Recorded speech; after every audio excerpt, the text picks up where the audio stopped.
Exam सिर्फ answers याद करने के बारे में नहीं है, बल्कि जो आप जानते हैं यूज अच्छे से एक्सप्लेन करने के बारे में भी है। प्रेजेंटेशन इसमें एक इंपॉर्टेंट रोल प्ले करता है। एक वेल प्रेजेंटेड आंसर एग्जामिनर को दिखाता है कि आपको मटेरियल समझ में आ गया है और आप अपने थॉट्स क्लियरली एक्सप्रेस कर सकते हैं। इसे पहला इंप्रेशन अच्छा बटा है और आपके स्कोर को बूस्ट मिल सकता है। बहुत सारे स्टूडेंट्स प्रेजेंटेशन की पावर को अंडर एस्टिमेट करते हैं। वो सिर्फ फैक्ट्स और फिगर्स याद करने पे फोकस करते हैं। लेकिन अगर आपके पास सारा नॉलेज भी हो तो एक पूर्ली प्रेजेंटेड आंसर आपकी ब्रिलियंस को छुपा सकता है। इमेजिन करो, एक ब्रिलियंट आइडिया एक क्रम्पल्ड पेपर पे हैप्पैजार्डली स्क्रिबल्ड है। मैसेज केओस में खो जाता है। यही प्रिंसिपल एग्जाम आंसर्स पे भी अप्लाई होता है। एक मेसी और डिसऑर्गेनाइज्ड आंसर एग्जामिनर के लिए आपके ट्रेन ऑफ थॉट को फॉलो करना डिफिकल्ट बना देता है। वो की पॉइंट्स मिस कर सकते हैं या आपके एक्सप्लेनेशंस को मिसअंडरस्टैंड कर सकते हैं। इससे कम स्कोर आ सकता है, इवन इफ आपका अंडरलाइंग नॉलेज साउंड हो। इसलिए स्टडीज के साथ साथ प्रेजेंटेशन को प्रायोरिटाइज करना एसेंशियल है। एक वेल स्ट्रक्चर्ड, लेजिबल और हाईलाइटेड आंसर शीट रीड और अंडरस्टैंड करना इजी होता है। ये एग्जामिनर को आपके पॉइंट्स क्विकली ग्रास्प करने और सब्जेक्ट की आपकी अंडरस्टैंडिंग को अप्रिशिएट करने में मदद करता है। याद रखो, एक वेल प्रेजेंटेड आंसर सिर्फ आपका नॉलेज ही शोकेस नहीं करता, बल्कि एग्जामिनर के टाइम और एफर्ट के लिए आपके रिस्पेक्ट को भी रिफ्लेक्ट करता है। एग्जाम्स में क्लियर और रीडेबल हैंडराइटिंग नॉन निगोशिएबल है। ये आपके नॉलेज और एग्जामिनर की अंडरस्टैंडिंग के बीच का ब्रिज है। इमेजिन करो, एक कोडेड मैसेज डिसीफर करने की कोशिश कर रहे हो। Frustrating, right? Bad handwriting examiner के लिए भी ऐसा ही करता है। गुड हैंडराइटिंग कैलिग्राफी या फैंसी फोन्ट्स के बारे में नहीं है, यह क्लैरिटी के बारे में है। हर लेटर और नंबर अलग अलग दिखना चाहिए और वर्ड्स के बीच प्रॉपर स्पेसिंग होनी चाहिए। आपका गोल एग्जामिनर का काम जितना हो सके आसान बनाना है। अगर आपको हैंडराइटिंग से प्रॉब्लम है तो रेगुलरली प्रैक्टिस करो। हर दिन नीटली लिखने के लिए टाइम डेडिकेट करो।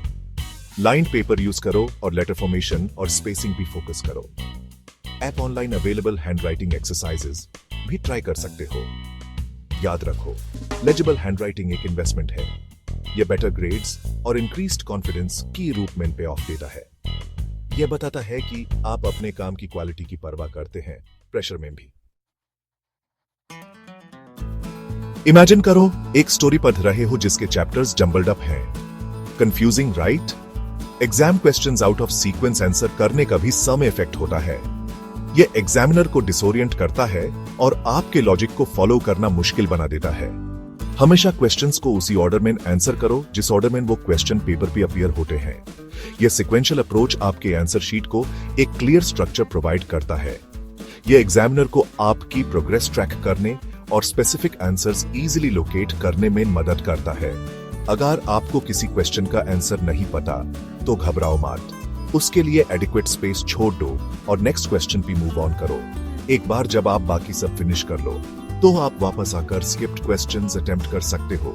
इस तरह ऐप ऑर्डर मेंटेन करते हो और एग्जामिनर के लिए स्मूथ फ्लो इंश्योर करते हो।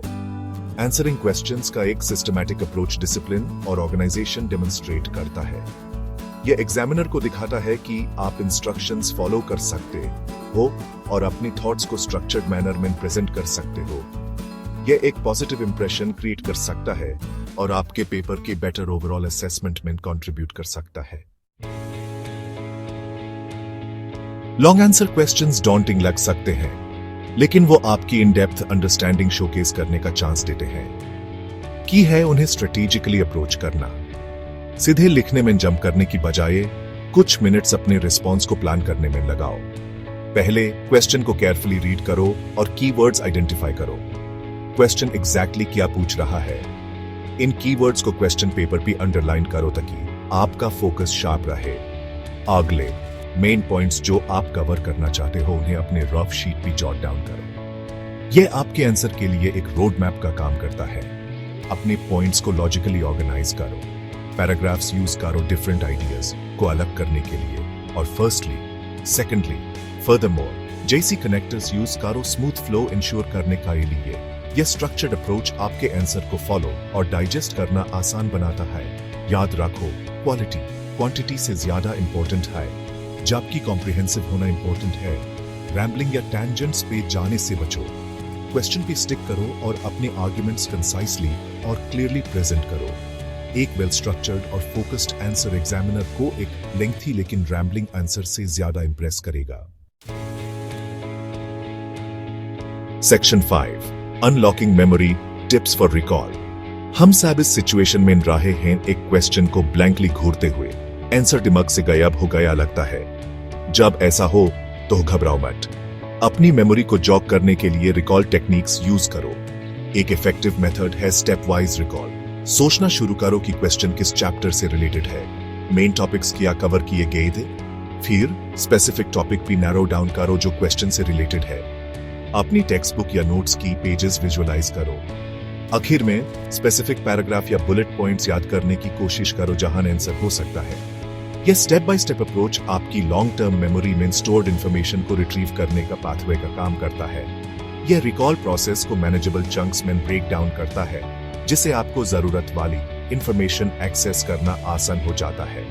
एक और हेल्पफुल टिप है क्वेश्चन के ये कीवर्ड्स को ट्रिगर्स की तरह यूज करना। अक्सर एक स्पेसिफिक वर्ड देखने से आपके ब्रेन में रिलेटेड इंफॉर्मेशन का पूरा नेटवर्क अनलॉक हो सकता है। इन कीवर्ड्स को अपने रफ शीट पे लिखो और देखो कि क्या वो कोई कनेक्शन स्पार्क करते हैं। याद रखो, इफेक्टिव रिकॉल की है काम रहना और अपनी मेमोरी को गाइड करने के लिए प्रूवन टेक्निक्स यूज करना। Section 6 the art of highlighting. Imagine करो एक पेज पढ़ रहे हो जो मोनोटोनस टेक्स्ट से भरा हुआ है। आपकी आंखें ग्लेज ओवर हो जाएंगी, राइट? यही एग्जाम आंसर्स के लिए भी होता है। टेक्स्ट का एक बड़ा चंक एग्जामिनर के लिए ओवरवेलमिंग हो सकता है। यहां हाइलाइटिंग काम आता है। अपने आंसर्स में की पॉइंट्स हाईलाइट करने के दो पर्पसेस हैं। पहला, यह आपके आंसर को विजुअली अपीलिंग बनाता है। डिफरेंट कलर्स का यूज मोनोटनी को ब्रेक करता है और यूज आंखों के लिए आसान बनाता है। दूसरा और ज्यादा इंपॉर्टेंट, यह एग्जामिनर का ध्यान आपके आंसर के सबसे क्रूशियल पार्ट्स की तरफ खींचता है। इंपॉर्टेंट कीवर्ड्स, डेफिनेशंस या फ्रेसेस को अंडरलाइन करने के लिए different coloured pens red, blue, black use करो। ये उन्हें इंस्टेंटली हाईलाइट करता है, जिससे एग्जामिनर के लिए आपके आंसर को स्कैन करते वक्त उन्हें स्पॉट करना आसान हो जाता है। फॉर एग्जाम्पल, अगर आप फोटोसिंथेसिस के बारे में लिख रहे हो तो क्लोरोफिल, सनलाइट और कार्बन डाइऑक्साइड जैसे टर्म्स को अंडरलाइन करो, लेकिन हाईलाइटिंग जुडिशियसली यूज करो। हर दूसरे सेंटेंस को अंडरलाइन करके ओवरबोर्ड मत जाओ।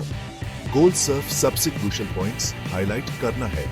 एक्सेसिव हाईलाइटिंग पर्पस को डिफीट करता है और आपके आंसर को मेसी दिखा सकता है। Section 7 diagrams and tables. Precision is की।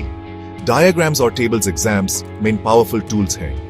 वो आपको इंफॉर्मेशन विजुअली और कंसाइसली प्रेजेंट करने की परमिशन देते हैं। एक well drawn diagram complex processes या रिलेशनशिप्स को टेक्स्ट का एक पैराग्राफ से ज्यादा इफेक्टिवली कन्वे कर सकता है, लेकिन विजुअल एड्स के मामले में प्रिसिजन क्रूशियल है। डायग्राम्स, टेबल्स और अदर विजुअल रिप्रेजेंटेशंस के लिए हमेशा पेंसिल का यूज करो।